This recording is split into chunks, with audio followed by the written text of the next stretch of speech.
Hello, I'm Brigantia, Blackbird of Blackbird's Brew. Happy Saturday and welcome to Wicca 202 and our lesson about the Celtic god Cernunnos. Typically, when Wiccans talk about the god, the imagery and the energy that comes to our minds is pretty much that of the pan-Celtic deity of Cernunnos. The general image is that of a man who is in his prime, his full strength, with either having a man's head topped with antlers or goat horns, or a full-on deer head on top of a man's body.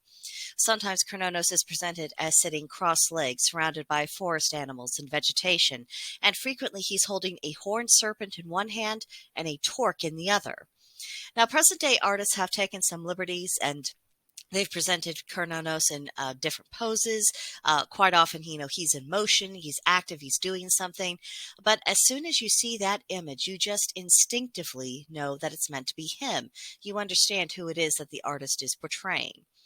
Now, Cernunnos represents a pathway of wild magic and being lord of the forest, being completely immersed not only in nature, but in the wildest and the most primal aspects of nature. He functions as a lord of the natural order, particularly in that context. And this is one of the many reasons why Cernunnos is so significant to most Wiccans and also, honestly, to other varieties of witches and wizards.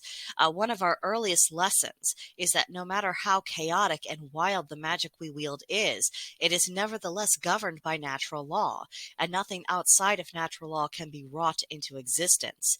And there are few deities who serve as strong of a reminder of that reality as Cernunnos. He enforces boundaries that are inviolate, as well as the seasonal ebb and flow in life, a pattern to which all living beings are subject. Now, whether or not you ultimately work with Celtic deities in your personal practice, it's still beneficial to have an understanding of who Cernunnos is and where his influence may be most strongly felt. Any kind of work that has to do with the animal kingdom, whether as being a caretaker of it or in the realms of fertility or the hunt, that is all within the purview of Cernunnos. He can be called upon in matters to redress the natural balance of things, or being at a crossroads, the other world, prosperity and abundance, sexuality, shamanic work, and of course transformation. He is truly a witch's god in the most fundamental sense of our work. Regardless of what deity we connect with most often, we still have this link to deities like Cernunnos just because of his own divine and magical nature and because of our own. Now, if you are interested in working with Cernunnos, I would suggest creating an altar for him that's somewhere out in nature. The wilder that natural setting, the better. Or at the very least, have an altar for him outside. The outdoors is his realm, and by building an altar for him there, it demonstrates your willingness to come to him, to interact with him on his terms, rather than expecting him to come to you and adapt to you. It's humility, essentially.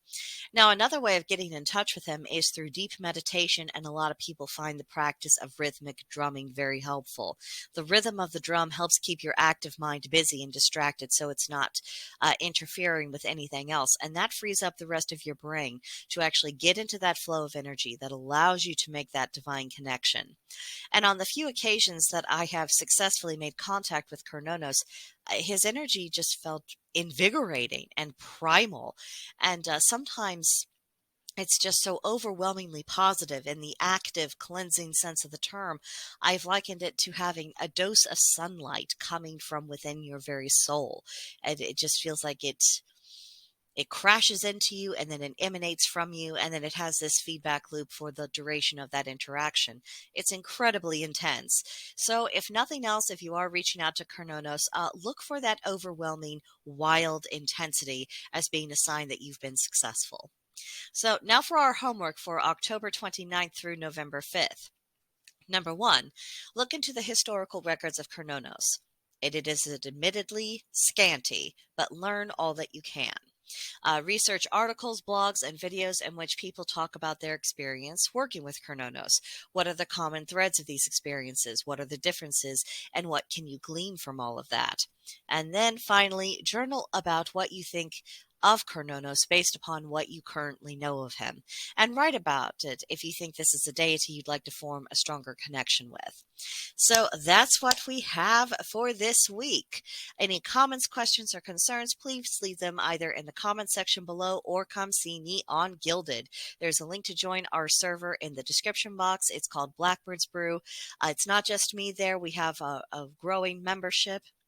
So whatever topic you're wanting to toss around in, just say hello, introduce yourself, say why you're wanting to discuss this, and just kind of give us a sense of who you are and what you're up to, and then you will find that people are willing to engage. You know, whether you're wanting to talk about Cernunnos, some other magical principles, or whatever it is, just say, I just want to toss some ideas around, and you will find people who are willing to respond. So hope to see you soon, and I will see you in the next video. Bye.